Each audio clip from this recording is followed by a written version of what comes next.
Días, estimados bachilleres de esta asignatura Microbiología Médica 1, ya estamos en el tema número 7 de esta asignatura que acaba de comenzar y vamos con buen pie.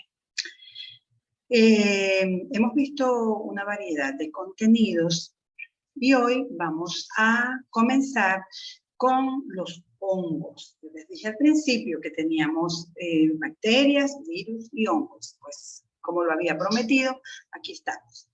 Esta unidad corresponde a dos temas, las generalidades de los hongos y el otro tema se llama hongos oportunistas, temas 7 y 8.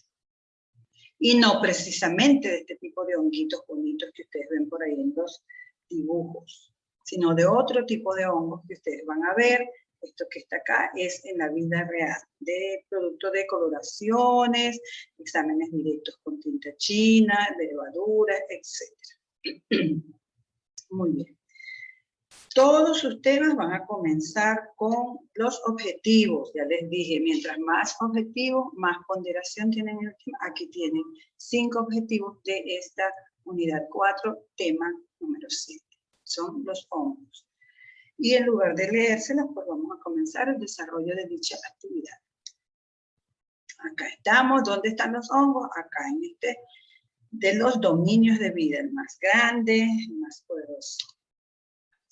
En las características generales biológicas, pues, específicamente, de los hongos tenemos que son eucariotas. De lo que hasta ahora habíamos conversado, ninguno era de estas células eucariotas, sin embargo, los hongos sí. En cuanto a el tipo de microorganismos que son energéticamente, etcétera, son heterótrofos, en cuanto a su alimentación, etcétera. En cuanto a sus requerimientos de cultivo, son aerobios facultativos. Si han venido leyendo sus temas, quiere decir que pueden desarrollarse en presencia o ausencia de oxígeno según las condiciones en las cuales se encuentren, poner a trabajar la maquinaria que más le favorezca a esos hongos. En cuanto a la reproducción, tienen reproducción sexual y asexual. Y vamos a ver hoy cuál es la que más nos interesa y a esa le vamos a dedicar un poco más de tiempo. En su pared celular contienen quitina, que es un elemento nuevo que hasta ahora no habíamos conversado en los microorganismos vistos.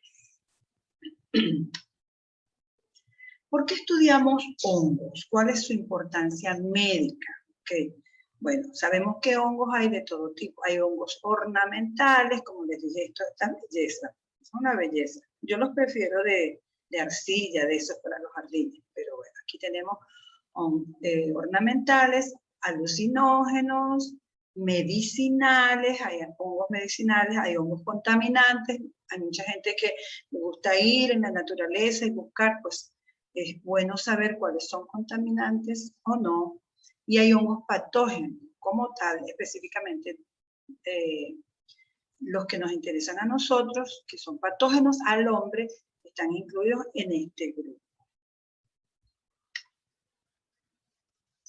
Tenemos la organización fúngica, es decir, los hongos se clasifican morfológicamente, o sea, según la estructura que tienen, en mohos y levaduras. Los mohos son la estructura filamentosa en forma de hifa. Esto lo vamos a ir conociendo y lo vamos a ir poco a poco conversando y ustedes más adelante ya van a tener esa referencia. En el laboratorio una hifa se va a ver como esta estructura alargada que tienen acá. El conjunto de las hifas corresponde al micelio, conjunto de hifas.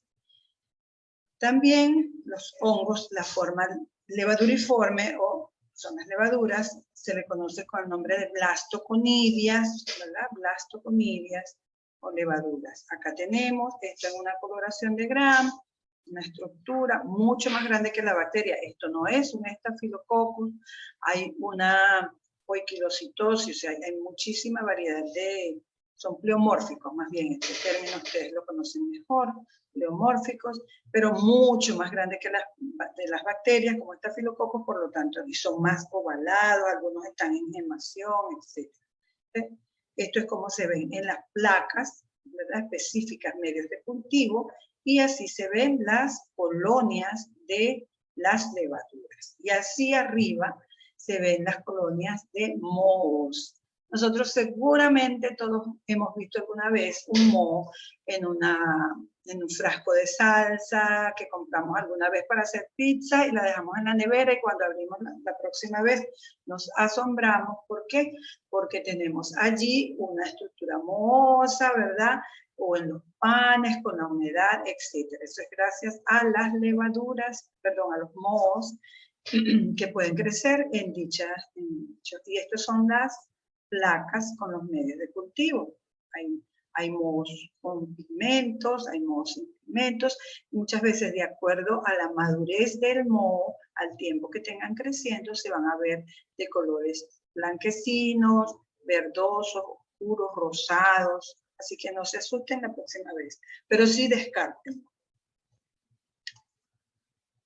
Este término dimorfismo corresponde a un fenómeno que es reversible y por el cual el hongo puede pasar de su forma micelial, es decir, de su forma de hifa, ¿verdad?, a su forma levaduriforme. No todos los hongos tienen esa propiedad.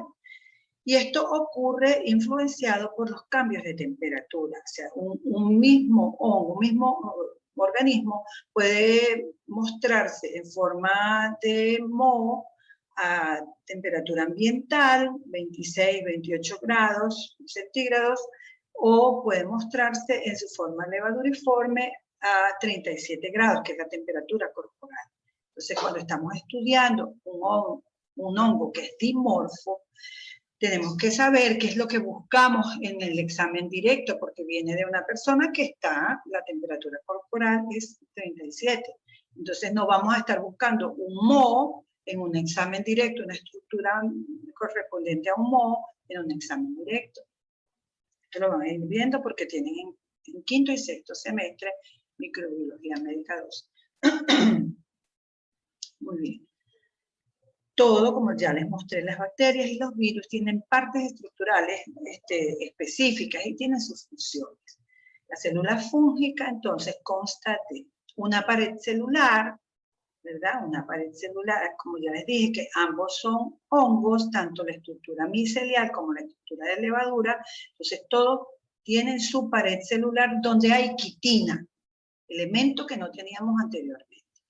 Tienen una membrana celular, que es la membrana más interna, que llega y contiene todo lo que está en el citoplasma, ¿verdad?, lo que protege. Entonces, allí dentro, esa membrana contiene ergosterol, ¿ok? En el citoplasma hay organelas, puesto que es una célula eucariota. Entonces acá podemos ver, tenemos las mitocondrias, tenemos el retículo endoplásmico, tenemos un núcleo, verdadero núcleo. Los mohos son multinucleadas, es decir, porque es multicelular. La levadura es solo un núcleo, ¿ok? Porque es unicelular o monocelular. Más que todo dice unicelular. Y contiene ribosomas necesarios para la síntesis de sus proteínas, etc. Hay vacuolas, va a depender del hongo y en qué situación se encuentre, de privado o no, de humedad, de agua, de nutrientes, etc. Entonces son diferentes estadios que se pueden ver en momentos específicos. Tienen los ribosomas y ahí están todas sus estructuras. Y el núcleo, siendo una célula eucariota, tiene una membrana nuclear. Muy bien, y esto es la microscopía óptica. Y más cercanamente, si damos un acercamiento, esto no es un hongo, ¿verdad? Esto es un núcleo. Aquí está el acercamiento de lo que es la pared celular de la célula fúngica. Acá tenemos estas inserciones que tienen intercaladas, corresponden al ergosterol. Esa es la membrana lipídica, ¿verdad? Tiene también algunas enzimas, contiene quitina, que dijimos que es nuevo acá en la pared celular. Vieron, esto es la pared celular y esta es la membrana citoplasmática. tiene proteínas, son mananos, acá arriba, algunas cadenas más largas que otros, glucanos, etc. Entonces, estos son los elementos más importantes y en los que difieren de las células procariotas. En cuanto a su nutrición, como todo organismo vivo, los hongos son heterótrofos. Ya vimos en una de las clases anteriores qué significa que sean heterótrofos. ¿Okay? Tienen las hifas, tienen algunas enzimas, monómeros, etc. Algunas de estas hifas tienen producción, estos mohos, y hay una conidiación, que son productivas, fructíferas. Para el crecimiento, estos hongos necesitan carbohidratos, que normalmente cualquiera de ellos, glucosa, sacarosa, maltosa, necesitan nitrógeno o sales de nitrógeno que son agregadas, sobre todo cuando estamos hablando de medios de cultivo artificiales, para su crecimiento y para su estudio en medios, en el laboratorio, pues, cultivos de laboratorio. Agua, necesario para todo tipo de ser vivo. Iones inorgánicos como el potasio, fósforo, magnesio, etc. ¿Está bien? En cuanto a las condiciones de crecimiento, también los hongos, como las bacterias, se clasifican en hongos psicrófilos, mesófilos o termófilos. Y las temperaturas son las mismas que vimos en el tema anterior. Pero la temperatura ambiente a la cual la mayoría de los hongos crecen es aproximadamente 28 grados.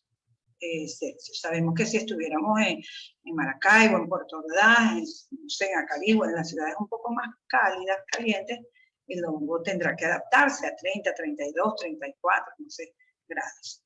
Son acidófilos en cuanto a los iones, ¿verdad?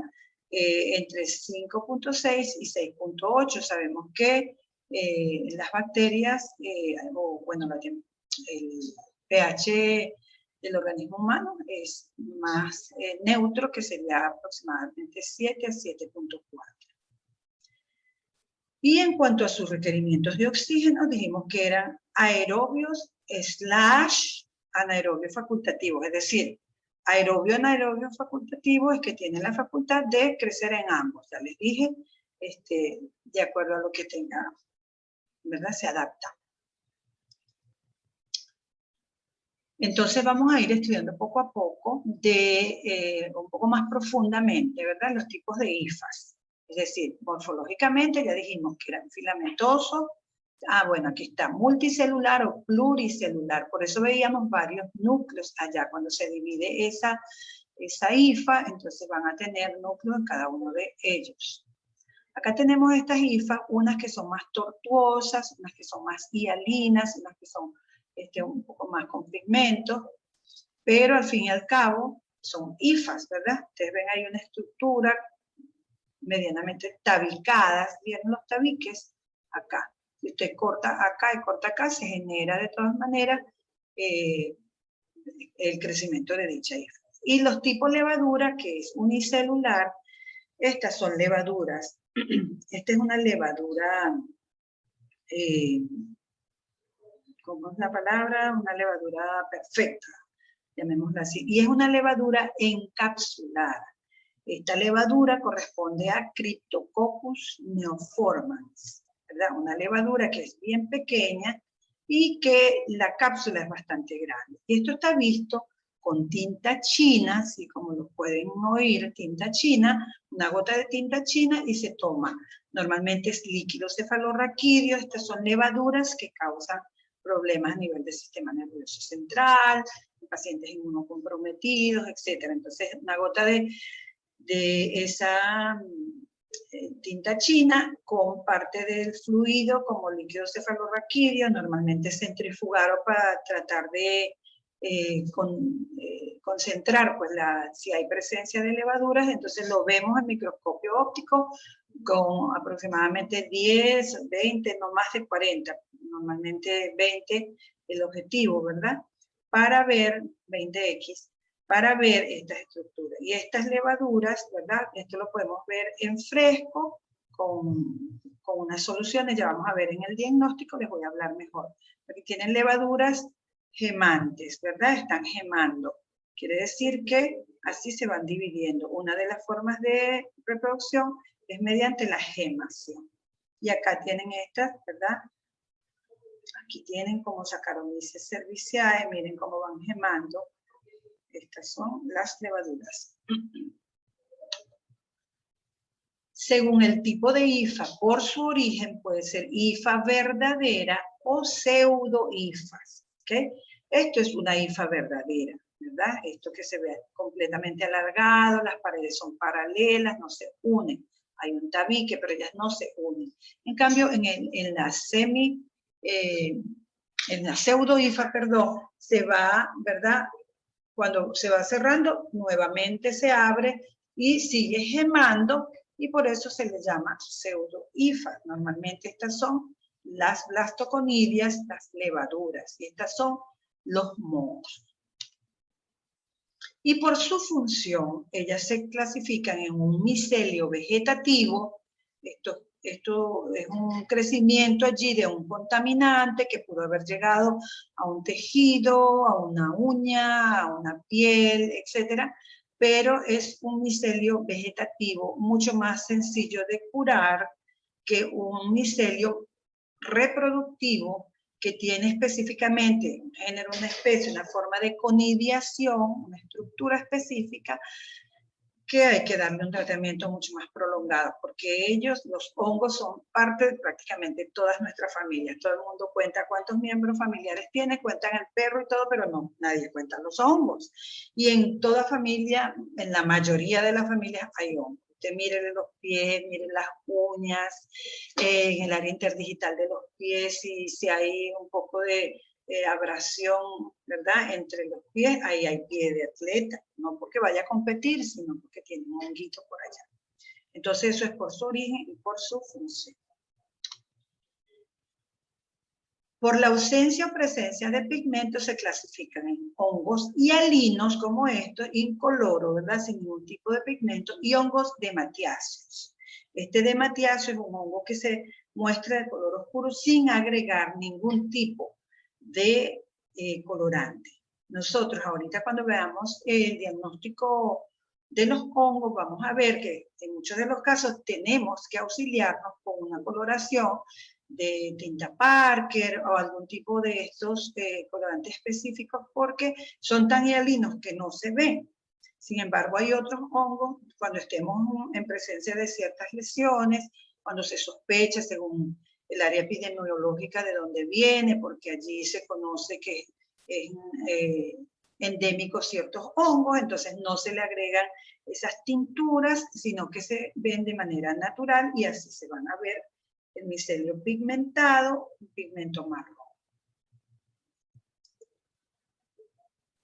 La reproducción de los hongos, mi parte menos favorita, sin embargo, está en el programa y tenemos que conocerlo. La reproducción de los hongos puede ser sexual y asexual. La sexual mediante la conjugación de las células diferenciadas, pero esta reproducción corresponde a hongos fitopatógenos. Estos hongos no los estudiamos nosotros aquí, gracias a Dios. Eso los estudian los del posgrado de fitopatología, los de agronomía, etc. A ellos sí les interesa. Sin embargo, para mencionarlo, para que ustedes puedan por lo menos discriminar lo que no corresponde a los hongos de interés médico, entonces los tiene el programa. En la reproducción asexual, esta sí es propia de los hongos patógenos al ser humano y por eso tenemos que mencionarlo. Generalmente por mitosis se da. De la reproducción sexual, o también conocida como telomérica, de los hongos, acá tenemos, perdón, telomérica, telomórfica, ¿ok?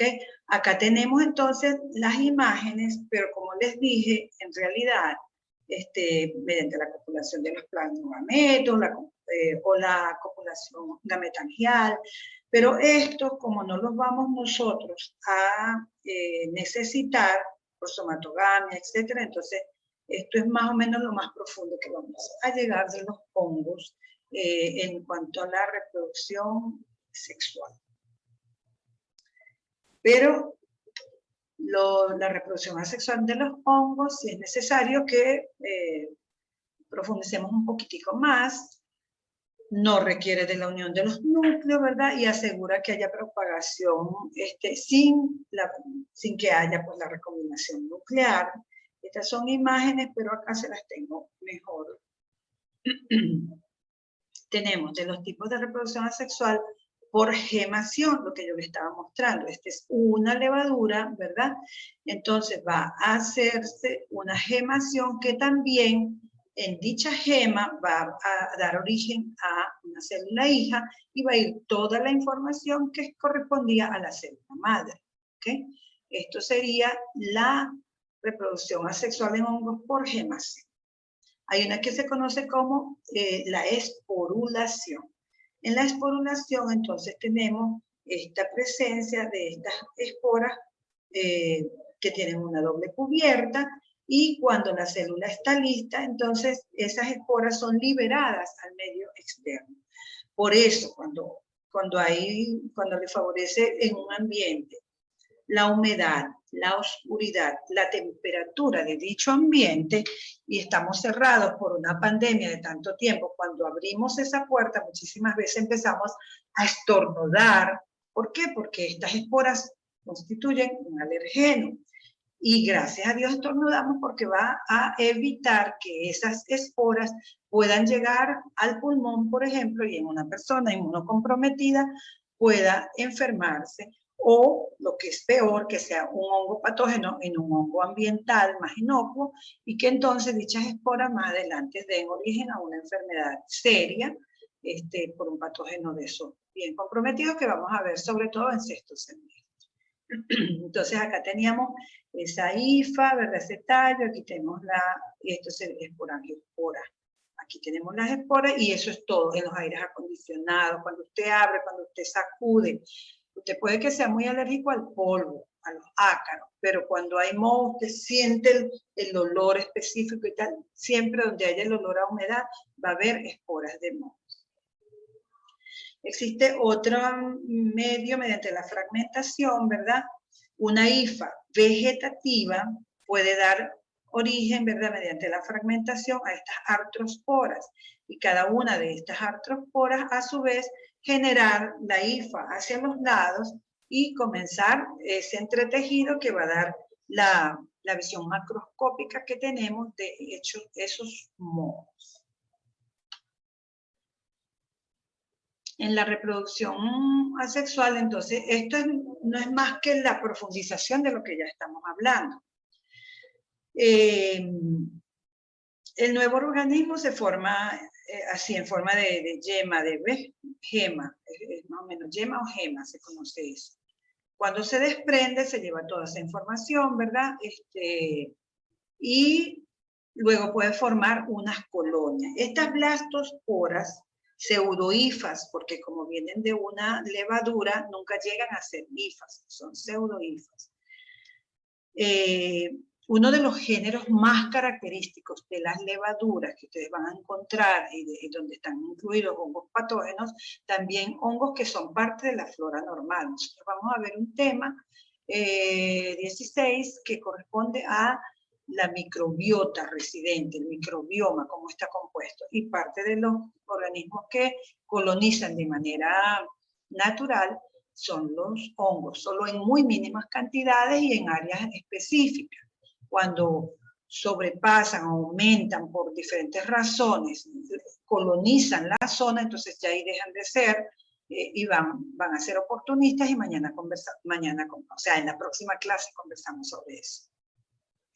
Entonces, estos filamentos, ¿verdad? Donde están agregadas todas estas levaduras, tenemos una forma en unos medios de cultivo específicos que favorecen, permiten la formación de lo que se llama clamidosporas.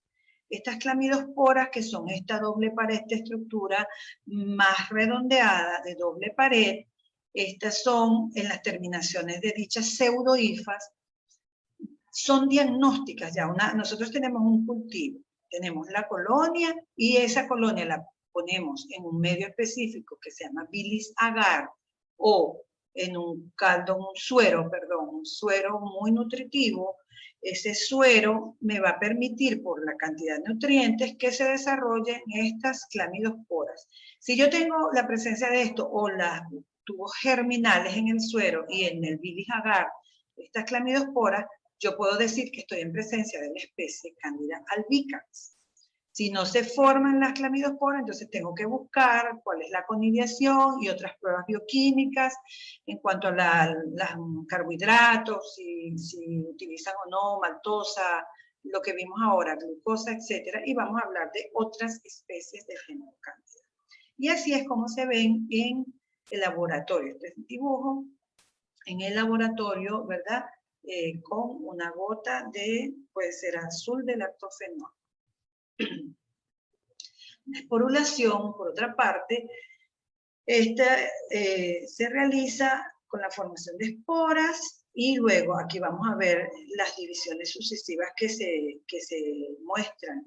Cada una de las especies tiene una forma de esporulación distinta y por tanto eso nos ayuda en la identificación de dicho microorganismo, no solo la forma de la colonia, el tamaño, el relieve, si tiene o no pigmentos, sino que microscópicamente podemos ver cómo es la forma, la conidiación. Si tienen forma de florero, si tienen forma de maceta, si tienen forma de margarita, si tienen, etcétera, ¿verdad? Entonces nosotros vamos a hablar de ese tipo de conidiación para cada una de las especies. A ustedes no les interesa aquí saber géneros ni especies, eso es para sexto, en este sexto semestre. En este semestre solamente tienen que saber que existen diversas formas. La fragmentación, ya les dije que entonces utilizaba una hifa, ¿verdad? Como cuerpo madre, como organismo madre, que se va a originar mediante la fragmentación de ella, se va entonces a través de las artrosporas o artroconidias se generan células hijas, ¿ok? Entonces, cada una de estas artroconidias es capaz, es como la semilla, pues es capaz de generar nuevas y formar colonias. Aquí tenemos con microscopía electrónica las artroconidias. No nos podemos equivocar con las, ¿cómo se llaman? El streptobacilos, porque esto es mucho más grande que los bacilos. Estas son 10 micras, ¿verdad? Y miren cómo están las artroconidias. Acá las tienen, en sexto van a ver unos patógenos bien importantes que tienen esta forma de reproducción asexual. Otra clasificación aquí es de las micosis. Micosis se le conoce a las enfermedades causadas por hongos, porque esto se llama micología, ¿verdad? Entonces, las micosis son las enfermedades causadas por hongos. Las micosis se pueden dividir en cuanto al área que afectan en micosis superficiales y micosis profundas. Las micosis superficiales, hay unas que son dermatofíticas, ¿verdad? Otras no dermatofíticas y otras oportunistas. ¿Qué quiere decir esto?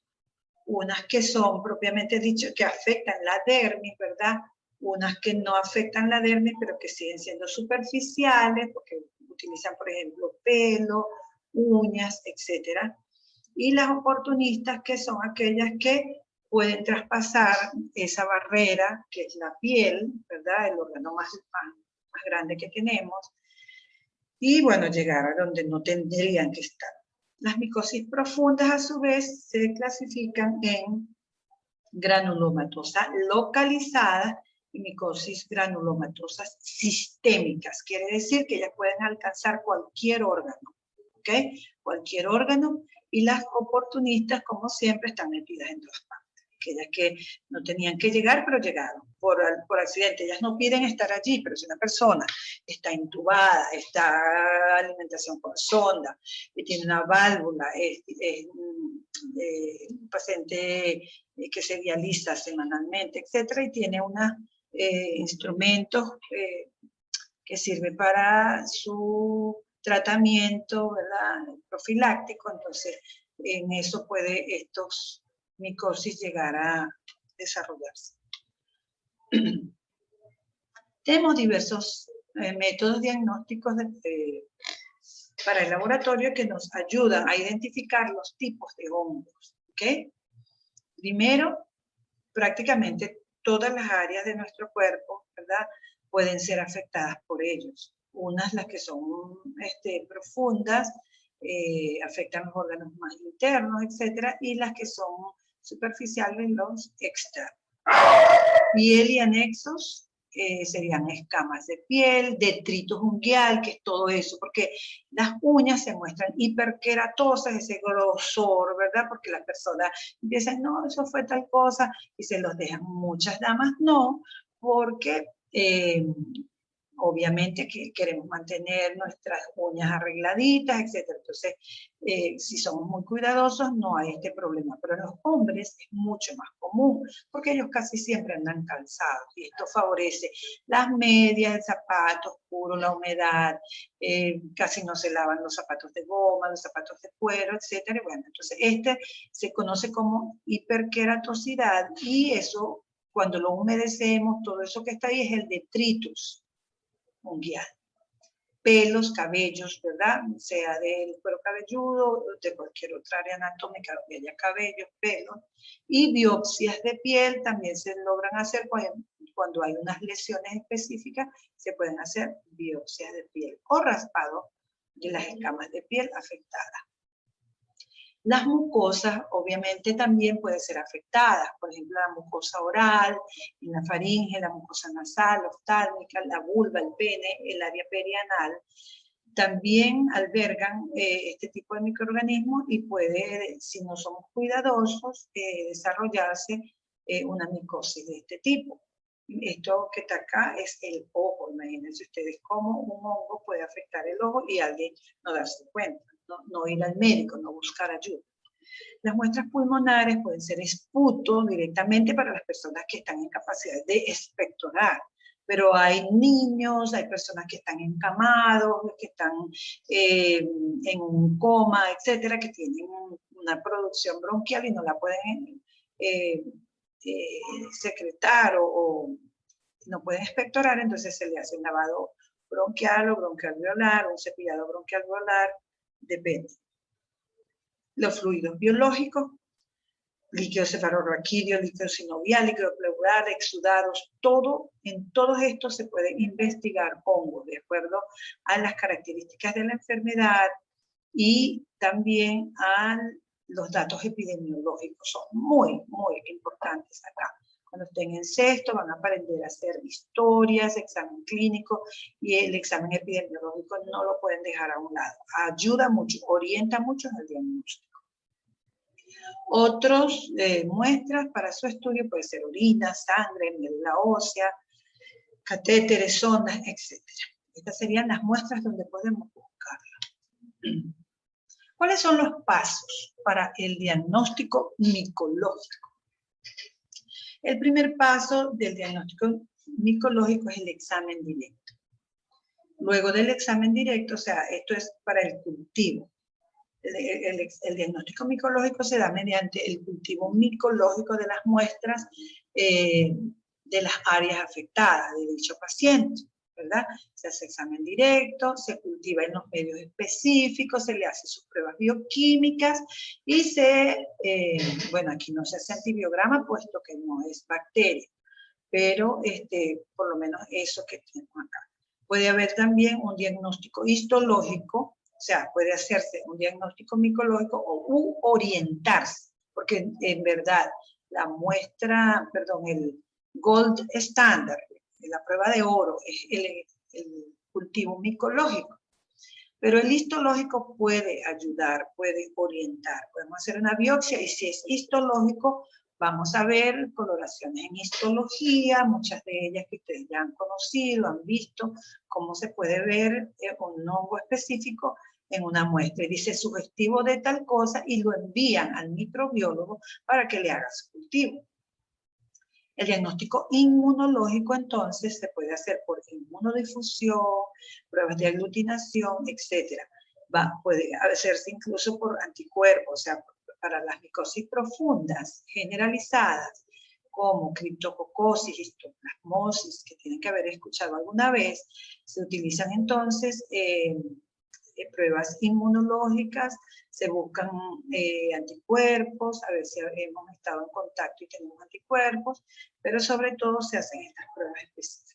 Vamos al segundo bloque a ver unas pruebas que son inmunológicas, interacción antígeno-anticuerpo, etcétera, método de diagnóstico. Todo aquí tiene sentido. Todo lo que ustedes ven en ese programa es porque necesitan conocerlo para posteriores, para que les sirva de herramienta en las cargas académicas sucesivas. Tenemos el instrumental, esto sería para el examen directo en el diagnóstico de laboratorio que corresponde al cultivo, método diagnóstico de laboratorio, o sea, de cultivos micológicos. El examen directo se toma la muestra en el cuero cabelludo, si esas lesiones que muchas veces son alopécicas, es decir, que hay la caída del cabello, porque el cabello se corta, porque el daño del hongo va haciendo que se ponga muy frágil y se cae y se forman esas lesiones redondeadas, a veces pruriginosas, a veces, ¿verdad?, inflamadas, muy dolorosas y a veces así con unas escamas tipo caspa, pero cuando es muy crónica, que ustedes ven en los alrededores, etcétera, hay que investigar si hay un hongo allí haciendo daño y no permitiendo que la persona mejore y se van autoinoculando. La persona se rascó porque como son pruriginosas, ¿verdad? Y en otros sitios se lo sembró y haciéndose, sobre todo en niños, etcétera. Van a ir viendo que algunos de estos agentes pueden venir de animales, y son zoofílicos, de persona a persona, que se pueden transmitir, pero todo eso lo van a profundizar en sexto. Ahorita yo les voy a mostrar más bien lo que me toca. Las láminas portaobjetos, las cubreobjetos, tenemos un bisturí, no para hacer incisión, sino para esterilizar y hacer el raspado del área de piel o del cuero cabelludo o del sacar el detritus de la uña, ¿verdad? Debajo de la... Muy bien, continuando con el diagnóstico de laboratorio para cultivo micológico, les hablaba sobre los instrumentos que se necesitan. Acá tenemos también un cortacutículas que lo utilizamos más bien para cortar uñas que sean muy gruesas por la afectación de dicha lámina unguial, algunas pincitas para tomar los pelos partidos, los cabellos partidos, cortados, si hay afectación. Todo esto entre varios de ellos. Entonces acá tenemos una lámina unguial muy típica de una persona que tenga hongos. No va a decir, no, eso fue que la semana pasada me hice las uñas. Entonces la señora seguro, no, esto tiene años con la persona, años. Normalmente pierde su color, su brillo, la textura es mucho más corrugada, etcétera, en la uña afectada. Esto proviene, estas muestras provienen de un software educativo que trabajó la doctora Mayra González de nuestro departamento para uno de sus trabajos de ascenso, o tal vez fue de la maestría. Entonces, para que veamos imágenes que corresponden a pacientes nuestros. Obviamente, cada uno de los cultivos, o sea, los microorganismos tienen medios de preferencia donde son agregados todos los elementos necesarios para su desarrollo durante el cultivo. Entonces, los medios de cultivo más comunes o de uso común en el laboratorio para micología son el medio de Lactrimel, que tiene lactosa, trigo y miel, también conocido como casero de Borelli, desarrollado aquí en esta universidad por el doctor Borelli y conocido en muchas partes del mundo, por lo menos en muchas partes de Venezuela se utiliza, porque su agregado favorece pues, la pigmentación, el desarrollo, etc. Y este que es más universal, que se llama el agar glucosado Saburó, este medio de Saburó, lo tenemos para el cultivo de la mayoría de los hongos. A este medio se le agrega un antibiótico de amplio espectro, porque normalmente tenemos en todas las muestras que tomamos pueden estar contaminadas con bacterias. Y como las bacterias se dividen, ¿verdad? cada 15 minutos, cada 20 minutos, etcétera, van a obtener los nutrientes necesarios en mucho más tiempo, mucho más rápido que los hongos que desarrollan mucho más lentamente. Entonces, cuando a ellos les toque salir, ya está todo colonizado, todos los alimentos tomados, saqueados. Entonces, por esa razón, al medio de Saburó se le agrega un antibiótico de amplio espectro para evitar que crezcan bacterias gram positivas o gram negativas. En el diagnóstico micológico, entonces tenemos su examen directo, normalmente en microscopio óptico, lo vamos a ver entre 20, depende, si vemos el campo amplio desde arriba, en 10x, podemos ver las hifas grandes, etcétera, ¿verdad? Si estamos buscando alguna levadura, etcétera, podemos acercarlo un poco más, 20 o 40. El examen en fresco, al cual se le puede agregar, dice que más o menos, o sea, se puede agregar o no, hidróxido de potasio, hidróxido de sodio, esto con el fin de aclarar ¿verdad? Ese tejido hiperqueratoso que está muy cerrado no permite que veamos las hifas o las estructuras que estén allí parasitando. Entonces, ¿qué vamos a hacer? Nosotros vamos a permitir con cualquiera de estos que liberen y puedan verse esa estructura en el campo óptico que estemos observando de la muestra.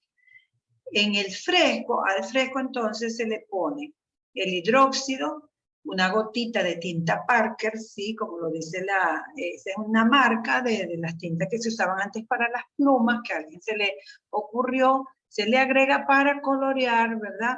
La parte de la hifa o la estructura de la pared de esos microorganismos que podemos estar observando en el examen directo.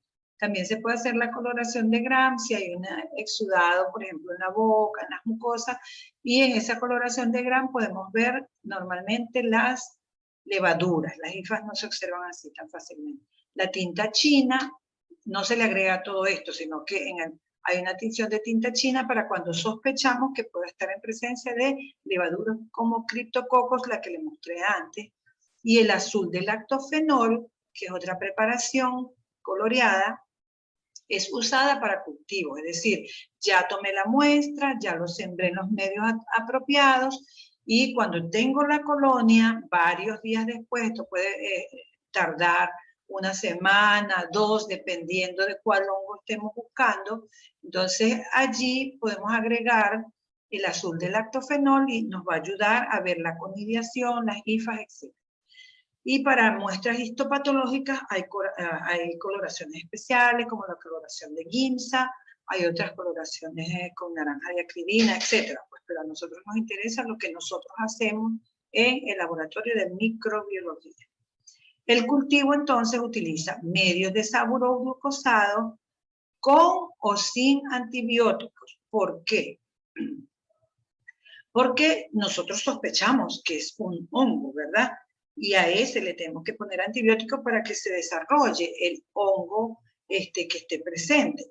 Pero en algunos casos puede haber ciertas bacterias que estén causando lesiones muy similares, entonces vamos a perderlo. No nos va a crecer nada en el de hongo, pero tampoco como no estamos sembrando una sin antibiótico para ver si era bacteria y crecía, entonces por eso se ponen 2 tubos, uno con antibiótico, el mismo saburó, y uno sin antibiótico. Espero que entiendan todo eso. El Lactrimel, que es el casero de Borelli, contiene lactosa, trigo y miel, muy, muy enriquecido. Muchos de los hongos, ¿verdad?, que son dimórficos, a 25 grados en el saburó se va a ver el moho, y a 37 grados, o sea que hay que sembrar otro medio que se llama,